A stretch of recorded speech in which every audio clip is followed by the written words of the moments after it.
Cal Raleigh had some interesting comments on the Foul Territory podcast that I think we need to talk about. And the Mariners could be making a trade for some big name players. We have a lot to talk about here in episode 39 of the Hit It Here podcast, part of the Bleav network. But first, Joe, how are you? I am doing great, and this is just your friendly reminder, if you're listening on the audio end, leave a 5-star rating because you love us so much. And if you're watching on YouTube, hello, say hi to our beautiful faces, like, comment, subscribe, all those fun things, because that would make us very, very happy. Because we're on the road to 10K, we're getting there. And like you mentioned, Colton, Cal on Foul Territory, labeled as Cal on Foul in our little episode thing on the side there. What do you think he thinks about turkey and like those types of fouls? Oh, because it's a foul. Yeah. Cal looks like a man, especially with that beard that he had in that Foul Territory episode. He looks like a man that can get down with some turkey, but I think he might be more of a ham guy. Maybe. I mean, it's tough to Because say. look at that. Look at the two hams he's hiding in the back of his pants. You know what I'm saying? Exactly. You get it. Yeah. So Cal was on Foul Territory, as Colton said, and just was talking about the Gito trade. And I think it was what Eric Kratz asked him about his pitch to Shohei. So just a couple things to bring up at the top of the podcast to kind of work our way into it. Yeah, Gino was, kind of the heart and soul of that, clubhouse. Like, yes, we want Shohei for sure. And, you saw this year at the All-Star game how cool it was when guys were chanting his name, telling him to come to Seattle. But talking about how he just wishes Gino well in Arizona, how he was a great teammate. And this is all stuff that we've known about Gino. I don't think we needed Cal to say it to reinforce our feelings and emotions behind the trade and what Arizona is getting in Eugenio Suarez and what the Mariners will ultimately be missing from this trade with, not having Gino in the clubhouse, good vibes guy. And I think it takes a lot for Cal. Maybe not a lot. I don't know. I appreciate his honesty in this situation and just his ability to continue to grow into the leadership role. And I don't think maybe Cal can be the good vibes guy in that same way Gino was, because sometimes he's a little Cal grumpy, and that's okay, because you got to have that kind of like stern kind of role model person. But I don't know, like if we're losing a good vibes guy, like how do you think the clubhouse is going to kind of develop? And like, is Cal, like obviously like Cal, JP, like what are some other people in there that are going to kind of like step forward? I mean, ideally Julio, of course. I think that Ty France has the possibility to. Getting Robbie Ray back, I think, will certainly help. But yeah, I mean, the way he was talking about Gino, and we all agree. We've all talked about this before they even lost Gino, like how important he is to that clubhouse. And I really wish that Cal could be a little bit more candid when doing this, because I bet you dude's pissed. I bet you he's just as bad as all of us are, because we had his comments at the end of the season, obviously, talking about, go out there and spend the money, blah, blah. And now you lost Gino, and you brought in Luis Urias. Like, Cal, I'm sure, was not happy with this move, and like he said, he knows it's a business and there's more moves to come, and the guys that come in hopefully will be great, but there is no replacing a Eugenio Suarez, the person, in the clubhouse. It's not possible. He also made some comments about like his pitch to Shohei that I said earlier, and the idea of like he knows that the fans would want him, and like it's the place that he's familiar with. Again, it's not an issue of anything with the area or the people or person, whatever. It's all seemingly the hangups are in the front office right now. It felt like he knows there's probably not a shot because of the front office. Yeah, I mean, it's no secret. The Mariners aren't going to spend. Like, they're not going to go out and spend the money it takes to bring in Shohei Ohtani. It's just not going to happen, which is unfortunate. Yes, I mean, we've talked about our qualms with signing Shohei before, but nonetheless, still, it's one of the greatest players of all time, if not the greatest. And the fact that the Mariners, we heard, are out already, it's like, it just sucks to see.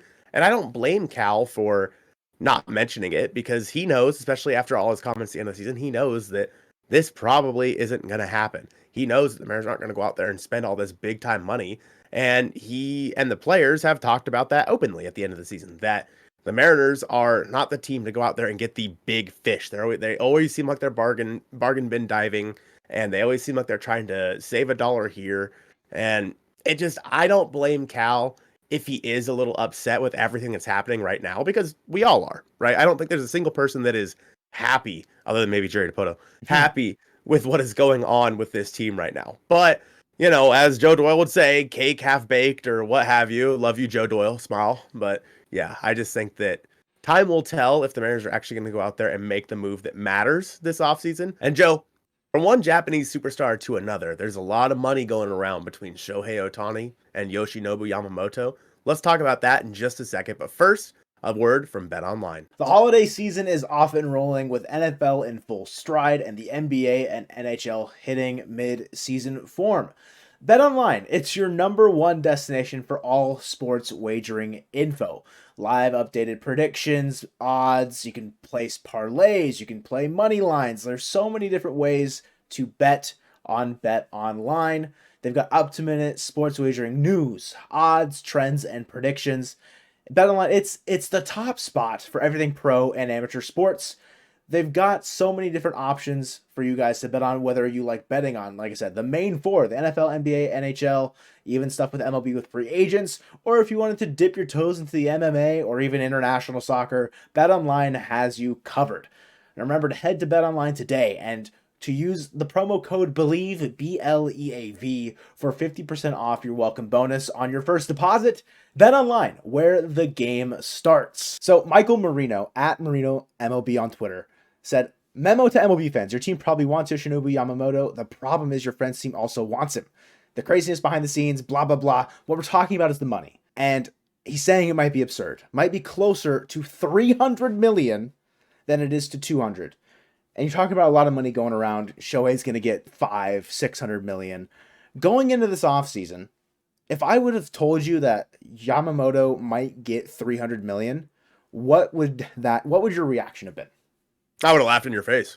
Right? Like, no shot. A pitcher coming over from Japan who's never thrown a single pitch in the MLB, what I have thought should be valued around $300 million, $30 million a year, AAV, if we're talking a 10-year deal. No shot. It's just and insane. It's like this guy could end up being poo-poo. I doubt it. I doubt he'll be poo-poo, but it's possible. Yeah. And it's like, I'm not willing to give a guy who's never thrown a pitch in the MLB $30 million. No, I'm not willing to do it. If I'm the Mariners and he wants 10 years, 20, I'd think about it. 20 million a year, I'd think about it. $200 million contract. Yeah.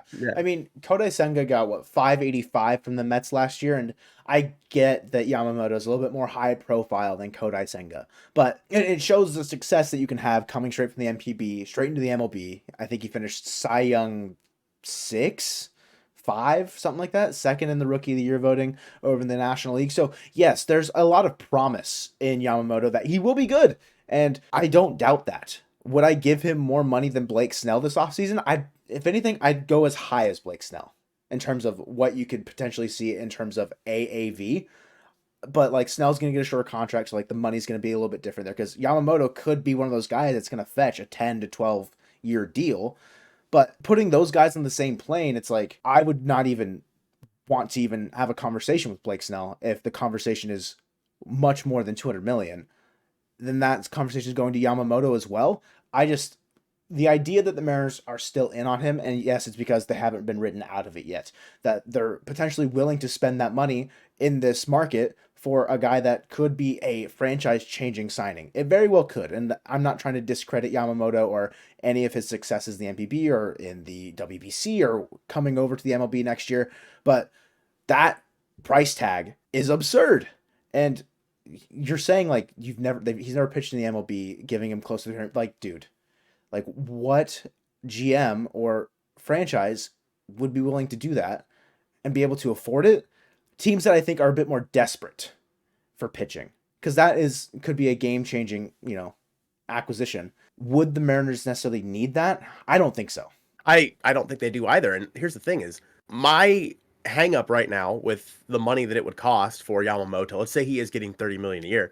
My hang up is the same that it is with Shohei Ohtani. Are the Mariners going to have the capital then to go out and spend it on the bats they need? Or are they going to make this big signing and sign, a generational pitcher? Great.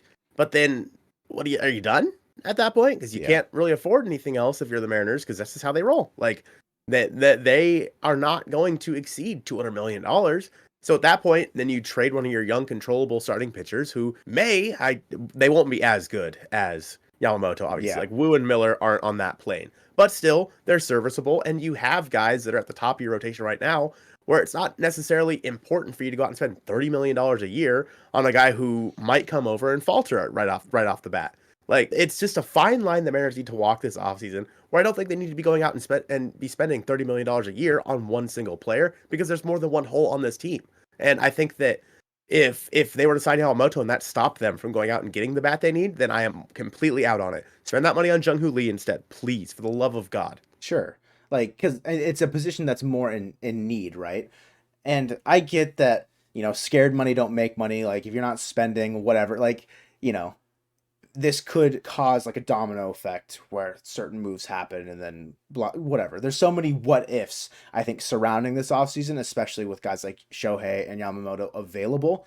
But yeah, I think if you're going that high in terms of contract value, it's going to handcuff, especially if you're a team not named the Dodgers, the Yankees, like the teams that will continuously go out and spend, go into luxury tax, pay the dues, whatever. That has an owner that can open up the checkbook and be okay afterwards. The Mariners, they just don't have that, unfortunately. And if this projection, 200 million to 300 million, closer to 3, it's not necessarily accurate, of course we're still in on Yamamoto. There's definitely a way in which I could still see it happening, and I don't necessarily disagree with the conversation around like, oh, they haven't been rumored out of it yet because like, with Shohei, there's the talk like 2 weeks ago at this point, like not in the cards, and other teams are starting to fall off that table. Like the Rangers got announced yesterday that you're listening, that they're probably out on Ohtani, which big dub. That's a huge dub, honestly. But the fact that it hasn't been, yes. But it was also by this guy. Matt, like who is this guy? Michael Marino? Dude came out of nowhere. All of a sudden, this guy is like reporting all this stuff, and it's like I've never heard of you before. Sure, and I feel like until I hear it from Passan. Yeah, I guess that's fair. Like there's the tier list of reports that you can trust. MLB Nerds is at the bottom, or like MLB Rums and baseball, whatever. Like, you know what I mean? But Mariner Mojo's at the top, guys. I'm sure. I mean, there's plenty of reports coming. If you guys have insider info and you want to share it, just hit us in the DM. Yeah, I don't know. I understand like being hesitant around a report like this, especially when it's not like a passing bomb or Passan bomb, as you say. I say passing. I know I'm a scrub, but that's what I used to say, and then I got yelled at. Signing Yamamoto to that much money just wouldn't make a ton of sense at the end of the day. But if the signing were to happen, right? Obviously, you've got a very crowded rotation at that point. And you mentioned Miller, Wu, whatever. Probably not as valuable as Yamamoto, which I think everyone can kind of agree on. There's also the conversation of like, if you get a guy that high end of a market, like would you be willing to trade Logan Gilbert at that point? But there have been some rumblings, some conversations, guys that the Mariners have been, I think, I don't want to say linked, but rumored potential that they could acquire this offseason as bats that would fill a great need on this roster, and the teams that would be looking at probably need pitching in return. There's 3 names. We'll start with Randy Arozarena. Tweets getting sent out into the Twitter sphere yesterday. Randy's being shopped by Tampa Bay. Go ahead. Give me your Randy spiel. I like Randy Arozarena. I do. I think that he's a good fit for this team. You'd have him through like 2027 or 2028. And we talked about it a lot in when we did the reaction to Locked On. Go watch it. Watch the reaction to Locked On. It was cool. Because they traded for Randy in their deal. I still think their deal was a little not quite on the money for how much it would cost to get Randy, because the Rays are going to want a lot for Randy Arozarena, and deservedly so. He's been a pretty damn good player. But putting him out there in left field for the Mariners would add a thumper to this lineup, a guy who does strike out, but not quite as much as Teo or Eugenio. And if you're giving up Miller or Wu, that's the kind of guy that you want back in return. Yeah. With that being said, I don't think Randy is like the end-all be-all. Like, I don't think that he's the greatest player you could possibly go out there and acquire.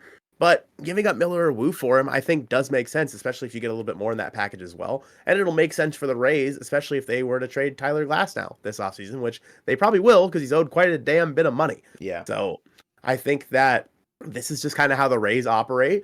And hopefully the Mariners are able to poach somebody off of it. I would honestly prefer them to be able to get one of their infielders over Randy, but that's neither here nor there. Yeah, I mean, it seems like there might be more available outfielders elsewhere. I don't disagree with you that Randy would be a pretty solid fit. I think there's a little bit of concern about his defense out there on left. It's not spectacular, but he's a very, very good player and would be a great addition to the lineup. What it would cost, you're saying it's probably like it's more than just Miller or Wu, like one of them, right? Like in my head, like a Miller Clase package, I think could get it done. Clase gives them upside if they, want to try and run him out there, but they've also got guys that can kind of move out of the infield and play the outfield if they need to for the time being and let some of their other prospects develop or they make other moves elsewhere. So that'd be a trade I think I'd be comfortable doing, like Miller and Clase for Rosarena. I don't know if that's too much, but I think upgrading the lineup where it's necessary is a pretty high priority. And of course, this is also incumbent on the idea that we're signing a pitcher like Yoshinobu Yamamoto, theoretically. So of course, that then I'm okay with losing Bryce Miller in that situation pretty easily. I think there are other guys out on free agency that you could go sign that aren't as extravagant, like a Michael Wacha or Seth Lugo, if you wanted to. But obviously, this is coming off of our Yamamoto talk. And speaking of, Wacha and Lugo, former San Diego Padres, the other outfielder that's the trade rumors have been, everyone's got their grubby little hands trying to get their hand on Juan Soto. The conversation about Juan Soto being traded has heated up in San Diego, and it's with the New York Yankees, a team that I think a lot of people have it would make a lot of sense heading into this offseason, and especially with where they've struggled offensively in the last couple of years. Needed a strong left-handed bat, a guy that can go play the outfield with Aaron Judge and whoever they want to stick out in center. Obviously, Soto would go fit out there in left field very easily. Left-handed bat, generational talent. 1 year of Juan Soto, though, they're exchanging names, and the Padres started off by asking for Volpe and Jason Dominguez and guys like Michael King. That package is insane for 1 year of Juan Soto. That's absolutely ridiculous. And in no way, shape, or form, if that's the ask, should the Mariners even think about trading for Juan Soto. Again, I like Juan Soto. I do. I like him a lot. Wait till 2024, the offseason, and go sign him. We'll do it then. If the Mariners like him that much, go sign him then. He'll be like 25 or 26 years old. He'll be young. Go sign Juan Soto then. If you want him that bad, go sign him then. Because if you're going to possibly only get him for 1 year and you have to trade, we're talking the Mariners have to trade Miller plus, plus. Yeah. Like it would easily include like Harry Ford, Cole Young, like at least one of those guys, and then like 2 to 3 more prospects filling it out with what the initial ask from the Padres was. Of course, as the talks continue to develop, they're trying to get on more equal terms. So if a trade does go through, don't expect Volpe going one way. I could see them still asking for Jason Dominguez. I really could. I think that would be I want to say like King's ransom that the Padres could get out of the Yankees for that, but that would be a guy that I would be eyeing. If you're not able to, like a step down from them would be Everson Pereira from the Yankees. Wait, no, is he a Padre? Oh, Pereira, I believe, is a Yankee. Is he a Yankee? I think. Yeah, I think so. He just sounds like a Padre name. Maybe I'm just, forward thinking that's who's going back, but yeah, using my telepathy. But yeah, it's just, I don't think there's a fit right now with Seattle and Juan Soto with what that asking price is. Yeah, no shot in my mind that it doesn't even make sense. I'd hang up the phone if I'm Jerry Dipoto and I get that call, and the first thing they ask for is, the first package they put together is Bryce Miller, Colt Emerson, and Harry Ford. No, I'm hanging up the phone. For 1 year? Yeah. Maybe if you had 4 or 5 more years of Juan Soto, then sure. But nah, for 1 year of Juan Soto, that is ridiculous. My thing with the Padres is they are trying to recoup the value they traded for him with like 3 less years or 2 less years of control. It makes no sense that they're trying to do it that way. Like, that's not how baseball works, AJ Preller. Like, that you can't trade away some of your top prospects and say, well, now I want your top prospects for a product that now has less value than it did when I got it. This man would be a terrible used car salesman. Yeah, they're just trying to play like fantasy baseball. Force trades and will be the show's on. Really quick, Colton, I don't think you saw it because I'm the one who read it. But Carter on Instagram DM'd us. Shout out Carter, the boy. This MLB The Show Force trades reminded me. Okay, he was playing MLB The Show, and a trade came up for him sending J.P. Crawford and Taylor Trammell to the Royals for Bobby Witt Jr. and Vinny Pasquantino. What are your thoughts? No. Why? I'm not giving up J.P. Crawford for that. Why? JP was a 5-win player in 2023. Okay, and Bobby Witt Jr. can be an MVP. He can. Yeah. He's going to be a 5-win player for like 8 more years. JP is the captain of this team. You already lost Gino. You already lost Teo, Paul Sewald, all these guys. You want to lose Gino too? Gino, we did. I'm sorry. You want to lose JP also? No, I know. Yeah. I think again, I'd love to have Bobby Witt Jr. Yeah. The Royals also say no. So well, 100%. Yeah. It is MLB The Show. Those trades just go crazy there, but I think removing any emotion aside, if you don't accept that trade as a Mariners person, then there's a problem, I think. But of course, emotions attached.